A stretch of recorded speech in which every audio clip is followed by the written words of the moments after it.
Okay, so let's dive into this story you shared. It's about Emma, right?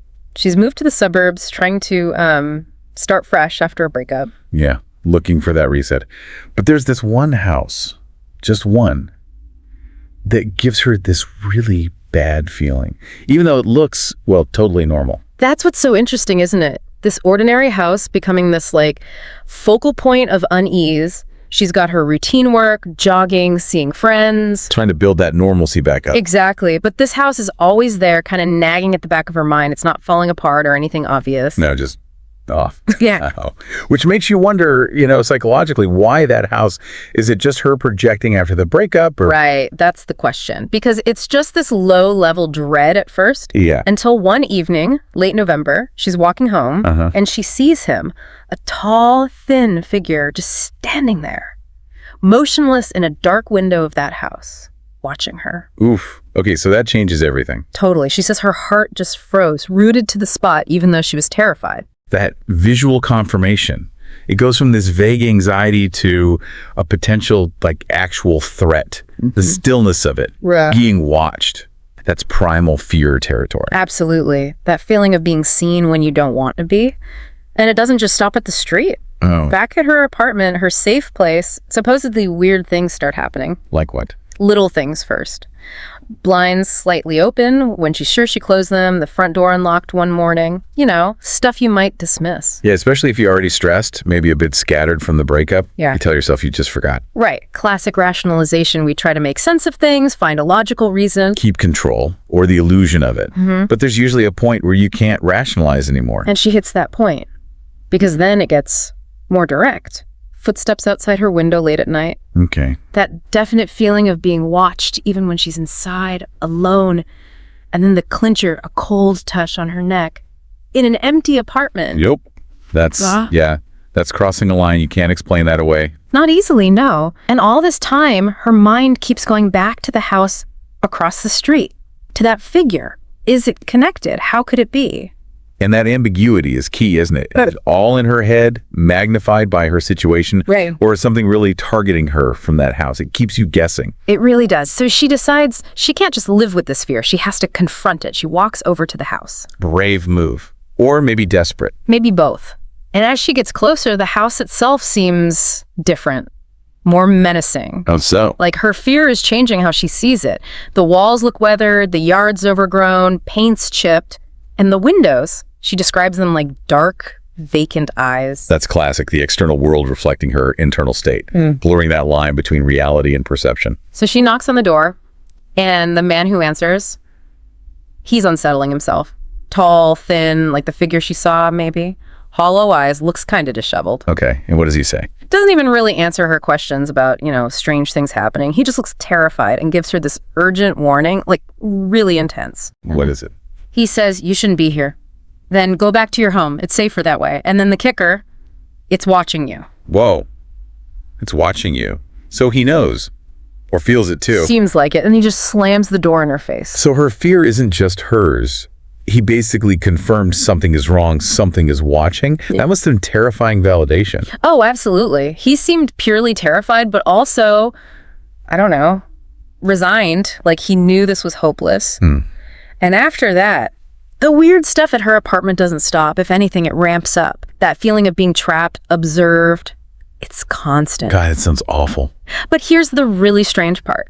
The next day, despite the fear, despite the man's warning, she feels this pull back towards the house. Like a compulsion, even though everything screams, stay away. Exactly. It makes no sense, but she goes. And as she gets close, she hears this whisper just on the air, leave. Oh, chills.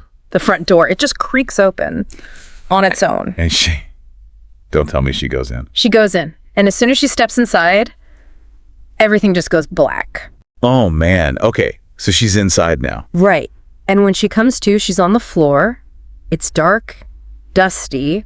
The same gaunt man is there. The one who warned her. Yeah. But he's different now. His expression is blank, empty. Like all the fear, all the urgency is just gone. It's almost creepier. Like he's been hollowed out. Totally. He just points towards this really dark doorway and he starts urging her desperately to leave. Says, it lives here. It feeds on fear. Feeds on fear. Okay, so like a psychic parasite. Seems like it. He says, it's in the walls, in the air. You can't stay. No one can.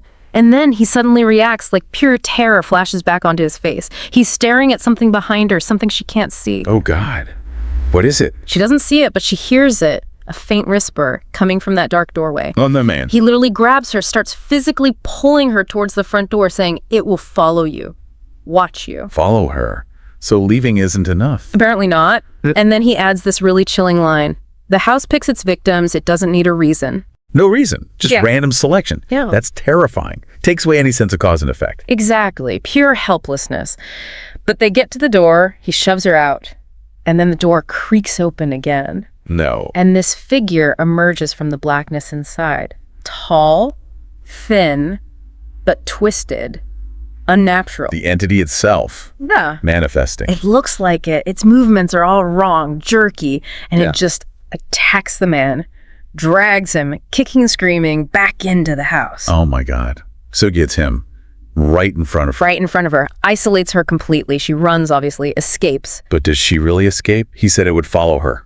That's the thing. She gets back to her apartment, but that feeling, that suffocating presence, it's with her, inside her own home. Horrible. And she can't go to the police, can she? Who would believe her? Exactly, her thought. Yeah, officer, this spooky house ate my neighbor after warning me about a fear-eating entity. They'd think she was crazy. Right. So she's trapped. And then it gets more direct. A knock on her window. Like upstairs window. Yeah. And she looks out.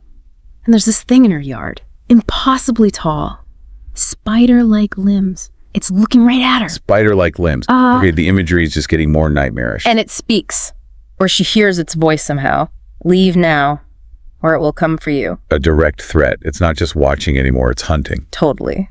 Then her phone buzzes. An anonymous text message. Let me guess. Something comforting.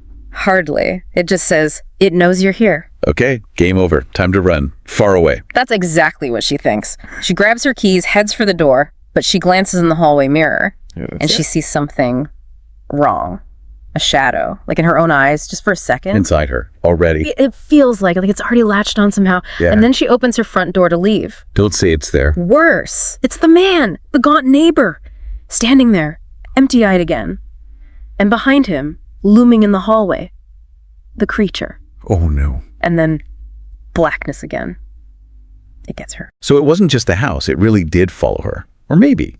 It was partly in her all along. That shadow in her eyes. That's a chilling thought. So she's in this suffocating darkness, total sensory deprivation almost, but the feeling of being watched is overwhelming. Yeah. And then a voice whispers, cold, mocking, you should have listened. It calls itself the Watcher, says you belong to it. Belong to it. Okay. The entity. Or the house. Unclear, maybe both. And then, bam, she's suddenly standing in a room, but it's warped.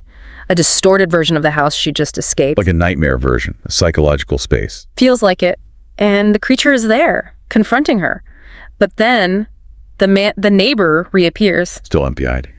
Or no, he seems aware again, pained. He warns her the house is a prison. Then he starts chanting something, like an old prayer or incantation. And does it work? The creature reacts, it sort of recoils, shrieks in pain. Its grip on Emma, this psychic grip she felt, it loosens. So he found a way to fight it. Some kind of resistance. Seems like it. But then there's this massive explosion of energy, chaos. The creature is howling. The man is yelling at Emma to go, just go. What happens to them? The creature collapses, starts disintegrating. And the man, well, she doesn't see. Because suddenly she's not in the house anymore. Where is she? Outside. Lying in an open field. It's dawn. The house is just gone. Vanished. Gone. Like physically gone. Completely. Poof. But the feeling isn't gone. That presence is still there, lingering. And the man's last warning echoes in her head, something about needing to break the bond. Break the bond. Okay, so it's not over just because the house disappeared. The connection remains. Exactly. And just as she's processing this, she sees it at the edge of the field. A shadowy figure. The Watcher. Look like it. She instinctively runs, just bolts across the field. But she hears its voice whispering right behind her, or maybe in her head. You can't escape. You can never escape. Oh, that's relentless. Yeah. Pure psychological torment.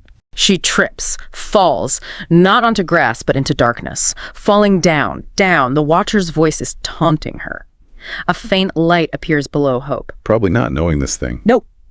The light vanishes. She falls even deeper into this total abyss, and the Watcher is there, right in front of her, massive. It says, "You belong to me, you always have." Always. Like, this was preordained, or maybe connected to her past, her breakup trauma. It implies a deeper, longer connection, doesn't it? Like, she was targeted for a reason, after all, even if the neighbor didn't know it. But here, in this abyss, facing it, something changes in Emma. What? She finds this strength, this defiance. She looks right at it and says, "No, I am not yours." Powerful. Rejecting its claim. And it works. The Watcher, it actually flinches, weakens, starts to come apart like it's made of smoke. Her inner strength, her refusal to give in, is literally destroying it. Wow. So the core battle was internal all along. Seems that way. The Watcher dissolves and she finds herself somewhere else, standing in a silent forest, exhausted, drained, but free. Seemingly free, but after everything, can she trust it? That's the question, isn't it?